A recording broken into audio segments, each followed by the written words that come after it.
Today we are going to look at the fundamentals for pre-calculus.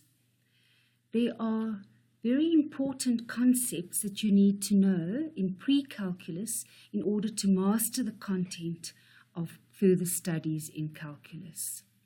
One such concept is the concept of solutions, roots, or zeros. If you see any of these words being used, this means that you are trying to find the values of the variable in the equation which make the equation true.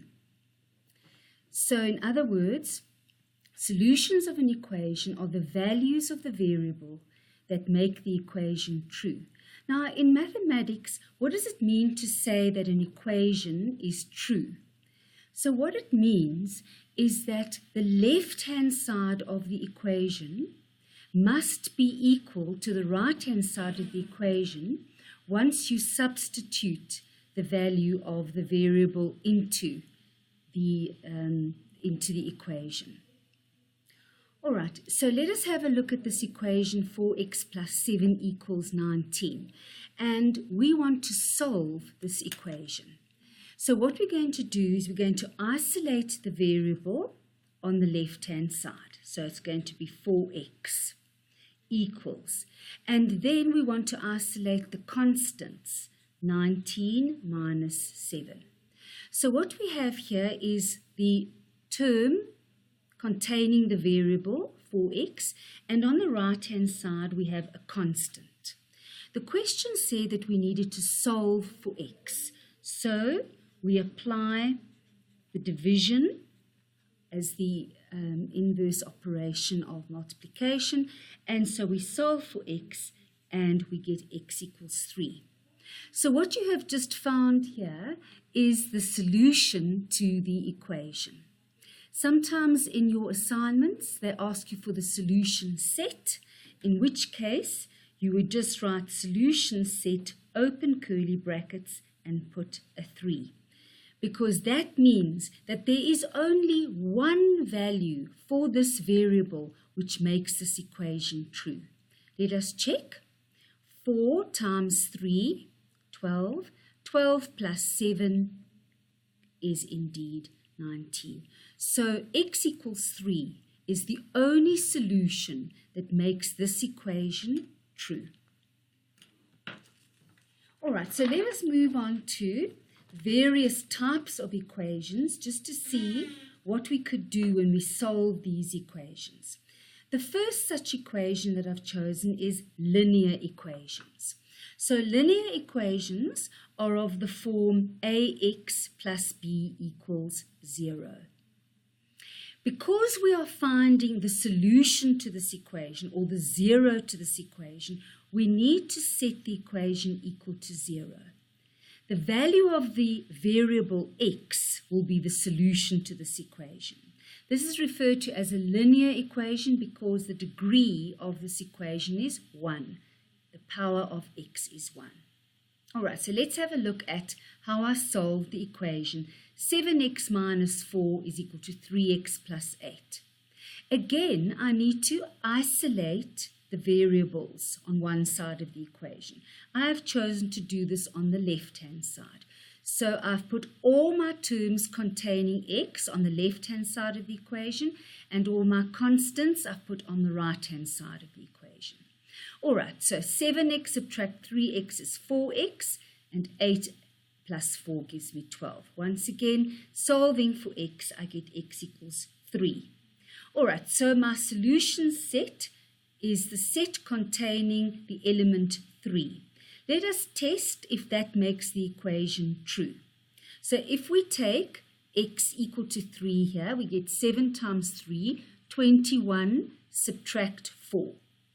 Okay, if we look at the right-hand side, we get 3 times 3 is 9 plus 8. In both cases, you will agree with me that we get 17 on both sides. Therefore, the equation is true if you substitute x equal to 3 into the equation. The next type of equation is what I call a literal equation. So this is where there's more than one variable in the equation, but the instruction is that you want to solve for one variable in terms of another variable. Sometimes the instruction for this type of question could also say, make X the subject of the formula, or make R the subject of the formula. Right, you will recognize this to be the area formula for a circle. The area of a circle is pi times the radius squared. And in this question, they are asking us to make R the subject of the formula.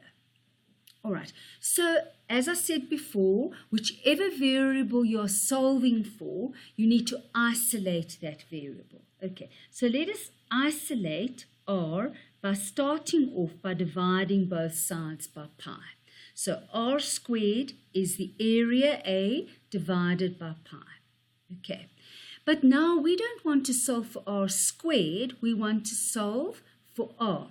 So we apply the inverse operation to squaring, which is square rooting. And we square root both sides. So we get R is equal to the square root of A over pi.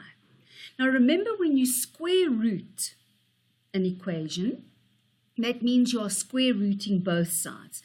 The square root of R squared is R, and the square root is then of A over pi.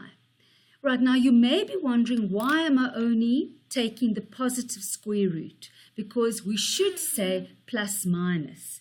But in this example, since we are dealing with a physical quantity, the radius of a circle, that radius can only be positive. And that is why I've taken the positive square root of A over pi.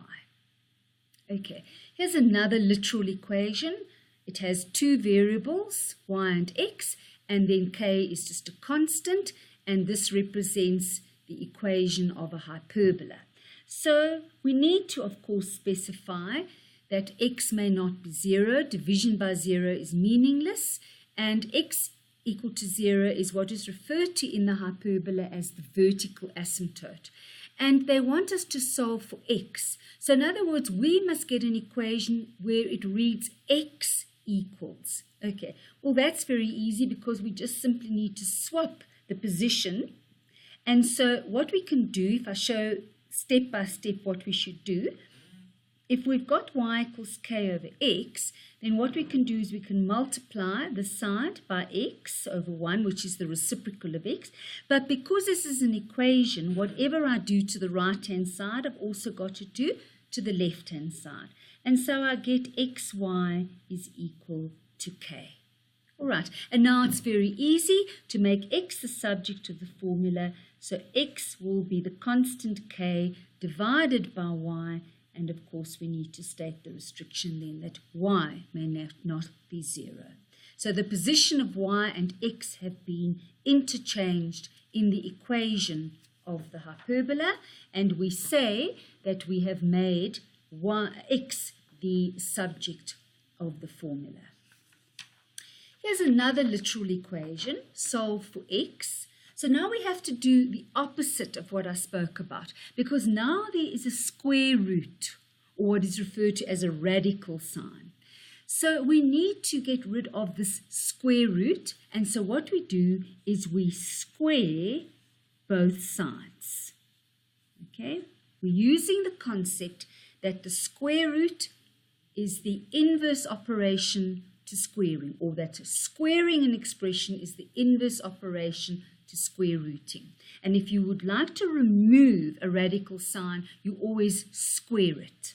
So then I get y squared is x squared plus 1. However, the question said that we should solve for x. So let us isolate the term in x, and we get x squared is y squared minus 1. All right, and once again, to get x by itself, I'm going to square root both sides, so I get the square root of y squared minus 1. However, this time, we haven't got a restriction that x has to be positive, so it is very important to, when I take the square root on both sides, to insert the plus minus. If you look at this expression under the radical sign, x squared plus 1, you will recognize that this expression here, x squared plus 1, is defined for all values of x, for all real values, okay, which is good because, remember, the square root is only defined if the expression under the root sign is positive or equal to naught. And we are guaranteed that x squared is always positive. So if I add 1 to a positive expression, it remains positive. So this expression is defined, and our solutions will also be defined. All right, let's have a look at the next type of equation, quadratic equations. The quadratic equation has degree 2, meaning that the highest power of the variable, or the highest exponent of the variable in this case, is 2, and we call it a quadratic equation. The first method of solving a quadratic equation is by factorizing, and we can use the zero product principle to do this. In other words, if we have the product of two expressions, let's say the one expression is called A and the other one is called B. And if I take the product of the two expressions and I set that product equal to naught, this is only true if either the first expression is naught or the second expression is naught. Okay, so we're reading it like this. A times B equals naught if and only if A is 0 or B is 0. What does if and only if mean? It means I can read this expression A times B equals 0 if A equals 0 or B equals 0. You do not have to have both quantities equal to 0. 0 multiplied by anything is still 0. On the other hand, we can also read it backwards. If A equals 0 or B equals 0, then the product A times B equals 0. Okay, right, so let's have a look at the example. Now we're going to solve this example, and we are going to use the zero product principle. It's called the zero product principle because the expression has to be equal to 0. So step 1, first set the quadratic equation equal to 0. We're going to factorize this into its two factors. This is factor A, and this is going to be factor B, right? So we want to have an expression A in here. We want to have an expression B in here.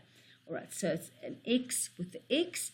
The factors of 24 are 8 and 3. So now I just have to get my signs right to make sure that I get a plus 5 in the middle. So if I subtract 3 from 8, I will get 8x minus 3x, which of course gives me 5x, and negative 3 times 8 is negative 24. Right, so there's your A times B equal to 0. So what does my zero product principle say? It says set each of these expressions equal to 0. So either x minus 3 is 0 or x plus 8 is 0. Therefore, my two solutions are x is equal to positive 3 or x is equal to negative 8. So my solution set will contain two elements, 3 and negative 8. That means that those two values for x will make my original expression true. 3 squared is 9. 9 plus 15 is 24. Negative 8 squared is 64. 64 plus 5 times minus 8, 64 minus 40 is indeed 24. So both of these values, 3 and negative 8, make the original expression true. Now here's an interesting quadratic, x squared equals 5. And there are actually two ways we can solve this. Okay, we can either apply the zero product principle, set the expression equal to 0, and then we can factorize it. Okay, now this almost looks like a difference of two squares because there's no middle term. So let's make the x and the x a plus and a minus. All right, so the square root of 5, if I multiply it by itself, okay, if I multiply root 5 by itself, the answer will be 5.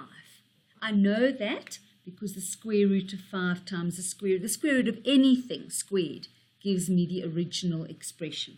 So if I factorize it this way, x plus root 5, x minus root 5, if you check the FOIL, you'll see the middle terms cancel out, and the last term is minus root 5 squared, which is minus 5. So by the zero product principle, I set each of these quantities equal to 0, and I get x is negative root 5, or x is equal to positive root 5. So there are still solutions. The root of 5 squared is 5, and the root of negative 5 squared, the negative squared becomes positive, and the root 5 squared is 5. Okay, so in actual fact, a plus minus there, if I square a plus root 5, I get 5. If I square a minus root 5, I also get 5. The other way we could do this question is by just square rooting both sides. So you take the square root on both sides of the equation. All right? So you get x, the square root of x squared is x, and plus minus root 5, which is exactly the answers we got over there. So this is much easier, and we can apply this method of just taking the square root on both sides of the equation. Okay, so let us have a look at another method of solving a quadratic equation, and that is by completing the square. Now, there's a rule for completing the square, and the rule is that you should add the square of half the coefficient of x.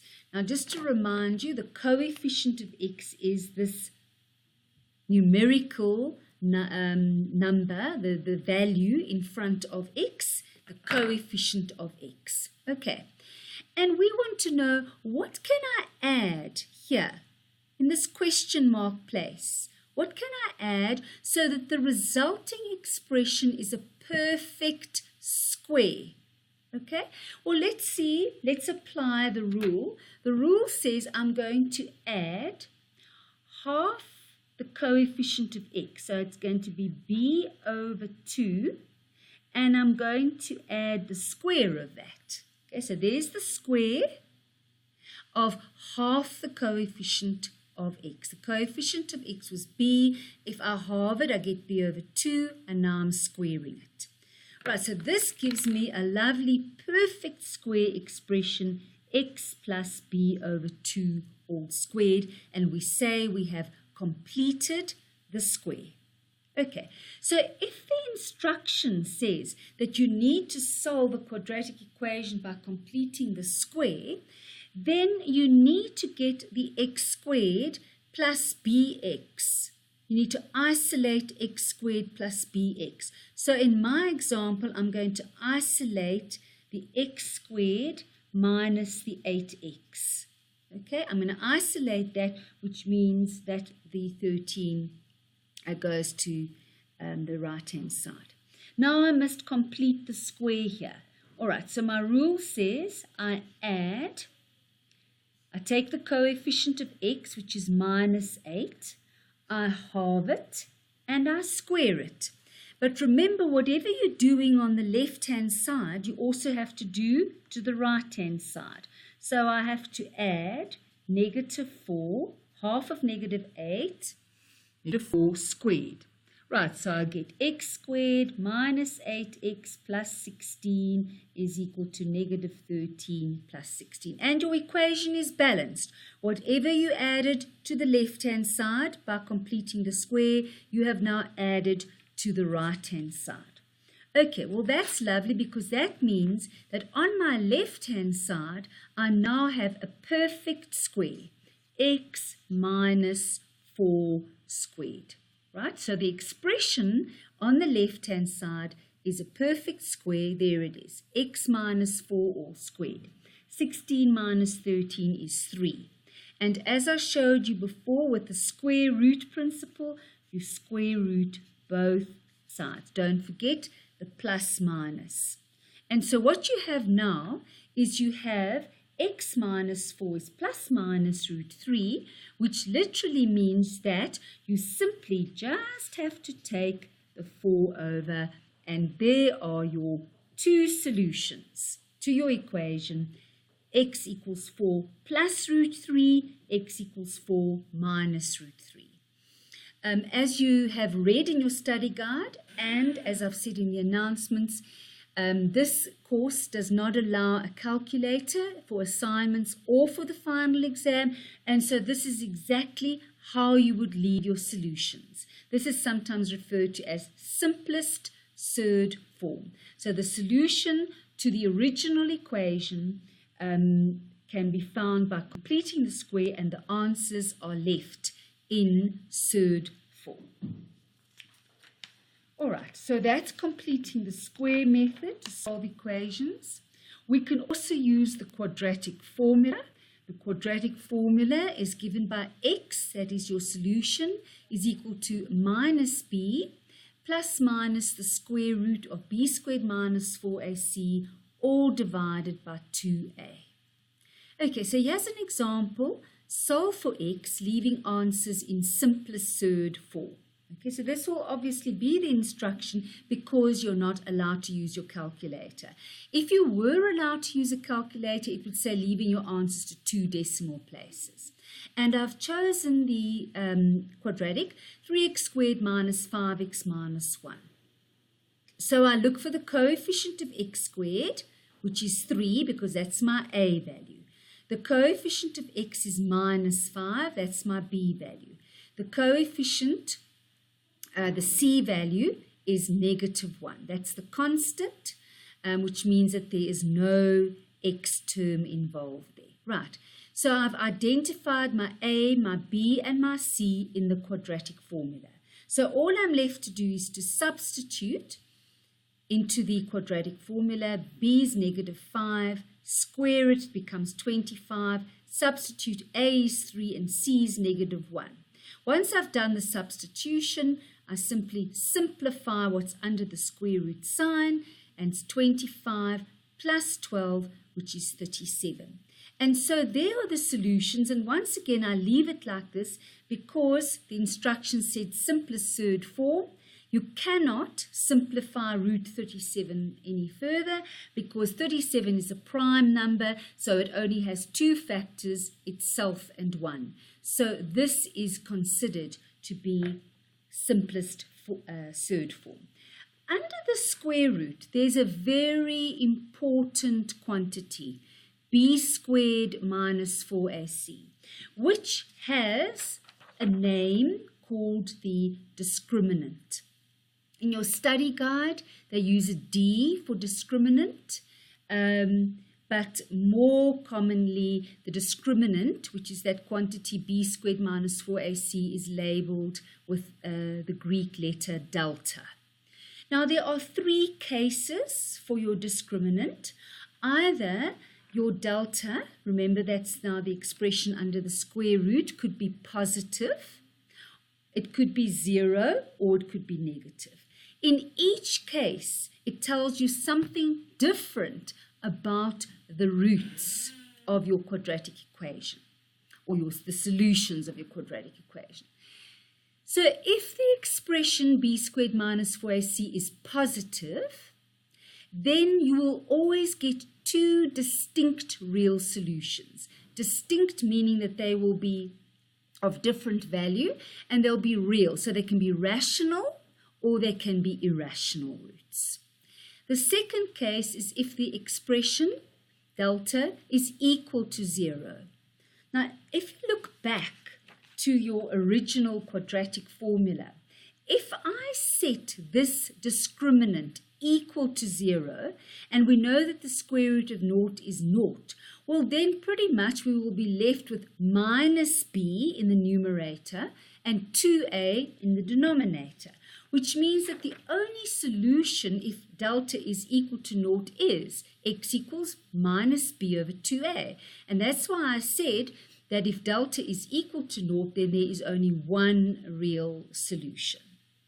All right, and then the third case is if the delta is less than 0. Now remember, we are working in the real number system in this fundamentals chapter. So what it means is that if this expression here is less than 0, well, then there are no real solutions. Later on, when you move on to complex numbers, we will show you how to deal with square roots of negatives. But for the fundamental chapter, we're working in the real number system. So if this b squared minus 4ac is negative, then you have no real solution. Okay? All right. Now, what's interesting is what happens in each of these cases. Because remember, these quadratic equations represent parabolas. Okay. So let's look at the first case if the delta is greater than 0. So if the delta is greater than 0, and we said there's two distinct real solutions. Okay, so delta is positive. All right, now I know that the outcome of the sketching the graph of a quadratic equation is a parabola. Okay, if I sketch this parabola, then I want to show that there are two distinct real solutions. Now the zeros, or the solutions, is where the graph cuts the x-axis. In other words, it's the x-intercepts. So there must be two. Okay, and depending on the shape of the graph, there must be two real solutions. So that's for the case where delta is positive. If delta is equal to 0, we said that there's only one real solution. So here there were two real solutions. Now we want to illustrate the case where there's only one real solution. All right, so if I have a parabola and I only want one real solution, well, then it can be either like that, where it just touches the x-axis, or if it's a sad face, then it will still just have one real solution. And so in this case, the x-axis is actually the tangent to the parabola. Or we can deal with the case where the discriminant is less than 0. And we said that there were no real solutions for this case. All right, so if there's no real solutions, then what does our parabola look like? Well, it's either entirely above, as you can see, there's no intercepts with the x-axis. All right, there's no real solutions, or it can lie entirely below the x-axis. There are no intercepts with the x-axis. There are no real solutions. So graphically, that's what each of these cases illustrates. All right, so that's the discriminant. Now, how useful is the discriminant? What would I need it for? Well, I use the discriminant if I want to determine the nature of the roots. Okay, the discriminant does not give you the values of x. So you're not solving for x in the quadratic equation. You're merely determining, is there one real root, are there two real distinct roots, or are there no real roots? Okay? So we're talking about the nature of the roots. So for example, if we look at this equation, now I want to determine the nature of the roots. We are not solving for x. So I work out the delta, and I get that b is 4, a is 1, and c is -1. Right, so I get 16 plus 4, which is 20. Okay, so this is our first case where my delta is positive. So I simply say, because delta is positive, there are two distinct real roots. I'm not solving for those roots. I just know that there will be two roots. Let's work out the delta here. So b squared minus 4ac, so it's -12 squared. A is 4 and c is 9. 144, 144. Okay, now I'm getting the second case, which is equal to 0. So there's only one real root. So when I solve this equation, there will only be one solution. Let's look at the last one. The delta, so b is -2, the a is 1/2, and the c is 4. Right, so it's 4 minus half of 4 is 2, 2 4s are 8, -4. Okay, now what you notice is that we are getting a negative answer, right, which is less than 0. And so my conclusion is no real roots. So each of these equations presented us with different types of roots. 2 distinct real roots if delta is positive, 1 real root if delta is equal to 0, and no real roots if delta is less than 0. Another type of equation which we can solve is an equation that involves radical signs. In other words, these root signs. For example, solve for x. Now there is the radical sign, okay? So what you must do is you must isolate that radical. Okay, so it was 2x is equal to 1 minus the root of 2 minus x. So I'm going to isolate this radical, okay, and I'm going to move it over to that side. So the minus becomes a plus because I've moved it from one side to the other, and the isolated radical is in the root of 2 minus x is 1 minus 2x. Okay, because I also took the 2x over, so I've isolated the radical on the left-hand side. All right, then from here, what do? Well, we know that when we've got a square root, the best to eliminate the square root is to square it. But because this is an equation, I'm going to square the left-hand side. I also have to square the right-hand side. So we eliminate the radical sign, we get 2 minus x, and I square the right-hand side, and I get 1 minus 4x plus 4x squared. A perfect square, you always double the middle term. Now I have to get all the terms onto one side equal to 0, and I don't mind whether you take the signs, whether you take all the terms to the left-hand side or the right-hand side, but if you want to solve for x, you need it equal to 0, okay? So I left my 4x squared here, I brought my minus x over with the to the side, and I brought my constants over. And so my equation looks like this. 4x squared minus 3x minus 1 equals 0. And from there onwards, you can either use the quadratic formula or completing the square to solve for x. Okay?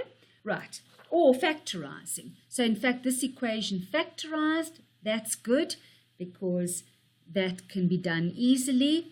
I check the middle term, 1 subtract 4 is negative 3, good. So in my equation, 4x squared minus 3x minus 1, it factorizes beautifully and there are 2 solutions. However, because we are very aware of the fact that a radical only exists if the quantity under it is positive, we need to check what is going on in this equation containing the radical. So this is the one time, people, where checking is very important. If you stop your solution at x equals negative a quarter or x equals 1, you will lose marks because you haven't actually checked that your solutions are making the original equation true. Remember, we started off by saying solutions make equations true. And I always go back to the original equation. So I substitute negative a quarter, and I do that. The left-hand side, 2 times negative a quarter gives me negative a half. The right-hand side, I substitute the x with negative a quarter, and we just work through the equations, and we get that the left-hand side and the right-hand side are both negative a half. Okay, that's good. That means the equation is true if x is equal to negative a quarter. Then I do the same and I check x equal to 1. Right, so I check x equal to 1 in the left-hand side. I put x equal to 1 in there. The left-hand side becomes 2. I check x equal to 1 in the right-hand side, and I get 1 minus the root of 2 minus 1, and I get a 0. Okay, well, 2 is not equal to 0. So how do I show that I've checked? I simply say x cannot be equal to 1 because I've shown that the left-hand side is not equal to the right-hand side.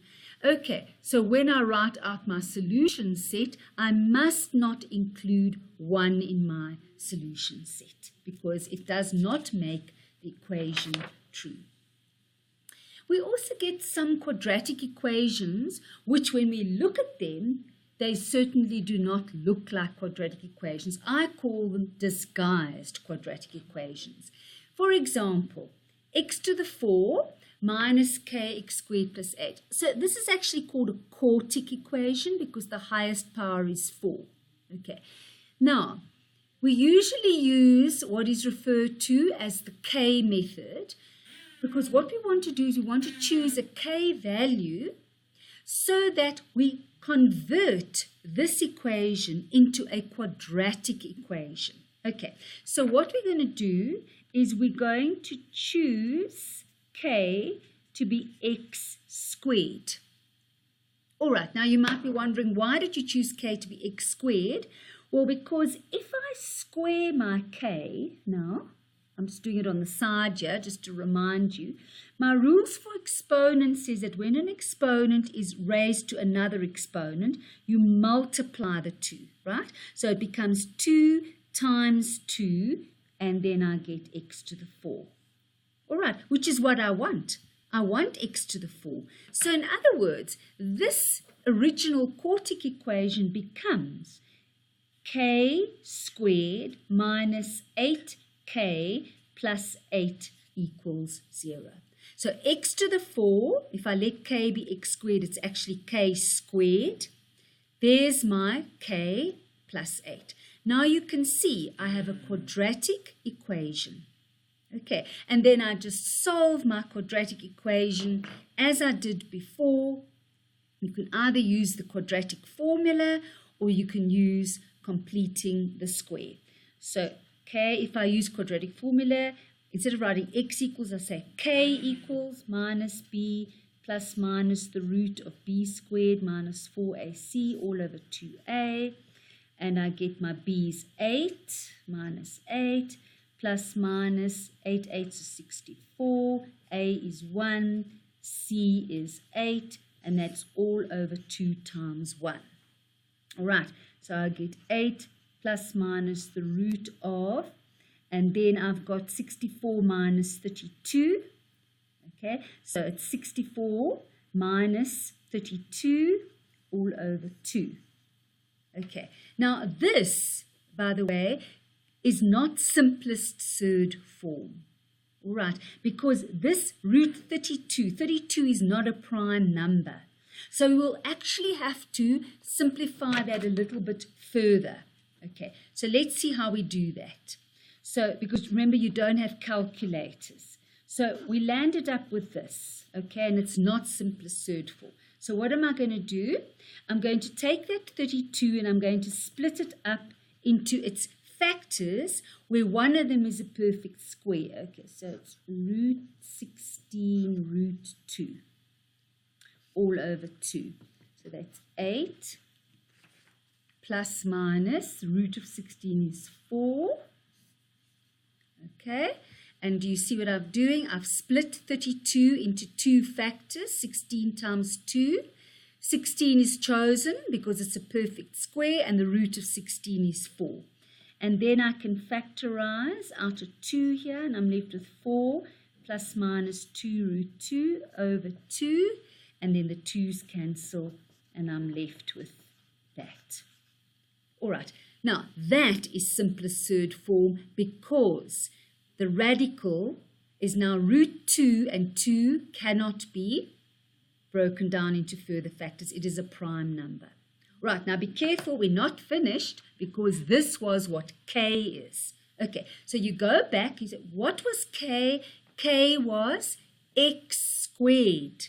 Okay, k was x squared. So this is x squared is equal to 4 plus minus. All right, and then finally to solve for x, you simply square root both sides. Okay, I know this looks a little bit crazy, but this actually gives me 4 solutions. I hope you can see that. Originally, we had 2 solutions, right? 2 solutions, because if you look at the original ones, we had 4 plus 2 root 2, and we had 4 minus 2 root 2. So those were two solutions. Now by square rooting it, you're putting a plus minus. So that plus with the square root, okay, is giving you two solutions. That minus with the square root is giving you another two solutions. Okay, now 4 solutions is interesting because the original equation was a quartic. Okay, so I hope you're starting to see the pattern. When it was linear, x to the 1, we had at most one solution. When we had a quadratic, where the degree was 2, x squared, there was at most 2 solutions. Now we have a quartic, where the degree is 4, and we're getting 4 solutions. Okay, so that's a disguised equation. We can also get other disguised equations, and this one is quite interesting because the exponents are actually fractions. So it's x to the 3rd plus x to the 6th minus 2 is equal to 0. It's disguised as a quadratic. I know it doesn't look like a quadratic at all, but you've got to be clever about the way you choose your k value, okay? So I said, let me test if I let k be that middle term, x to the 6th. Let me test what happens if I square my k. So I'm taking my x to the 6th and I'm squaring it. So my rules for exponents says when you've got an exponent raised to an exponent, there's the rule there, xm, x to the power m, or raised to the power n, I multiply the exponents. Right, so it's a 6th times 2. Well, 2 times a 6th is a 3rd. Well, that's great because that is my first term, x to the 3rd. So I have found a connection between x to the 6th and x to the 3rd. In fact, if I square x to the 6th, what do I get? X to the 3rd. So that first term is actually k squared. The second term is k. The third term is minus 2. And there's that quadratic equation you were looking for. Factorize it and you get 2 values for k. But don't forget k is only a means to solve for x. So what is k? It's x to the 6th. Solve x to the 6th equal to negative 2. How do I do that? Well, I raise both sides to the power 6. Using my rule for exponents again, if I've got a 6th as the first exponent and I'm raising it to the power 6, a 6th times 6 is 1. And so I've got negative 2 to the power 6. Okay, so that's my one solution, so that'll be positive. And then this is my other solution, raising both sides to the power 6, and we know 1 to the power 6 is 1. So those are my 2 solutions for my quadratic. So that was also a quadratic in disguise. The last type of equation I want to do is absolute value equations. I'm not going to spend too much time on this because if you've been following my other YouTube videos, you'll see that I've previously posted a lecture on absolute values. What do these little symbols mean? Okay, what do absolute value signs mean? Please go through that very carefully. If I put an absolute value around a quantity, what does it mean? But I just want to finish off this lecture by looking at how do I solve an equation? How do I solve for that x if there's an absolute value around it? And if I put it equal to a constant? Okay, well, there are 2 solutions. X can either be positive k or x can be equal to negative k. All right? Because the absolute value of k is k, but the absolute value of minus k is also k. So we have 2 solutions.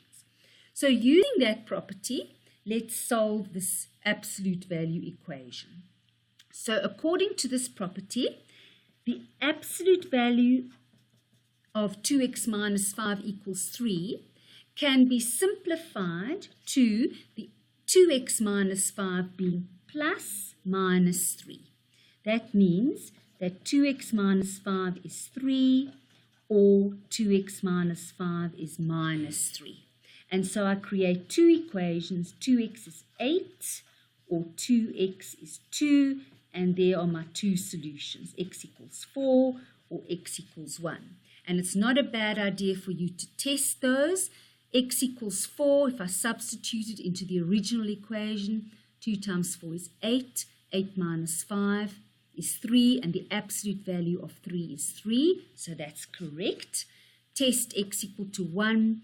The absolute value of 2 times 1 is 2, 2 minus 5, well, it's the absolute value of negative 3, and that's also 3. So x equals 1 is correct. So my solution set for this will consist of the two elements 1 and 4, because both of these solutions will make your original equation true.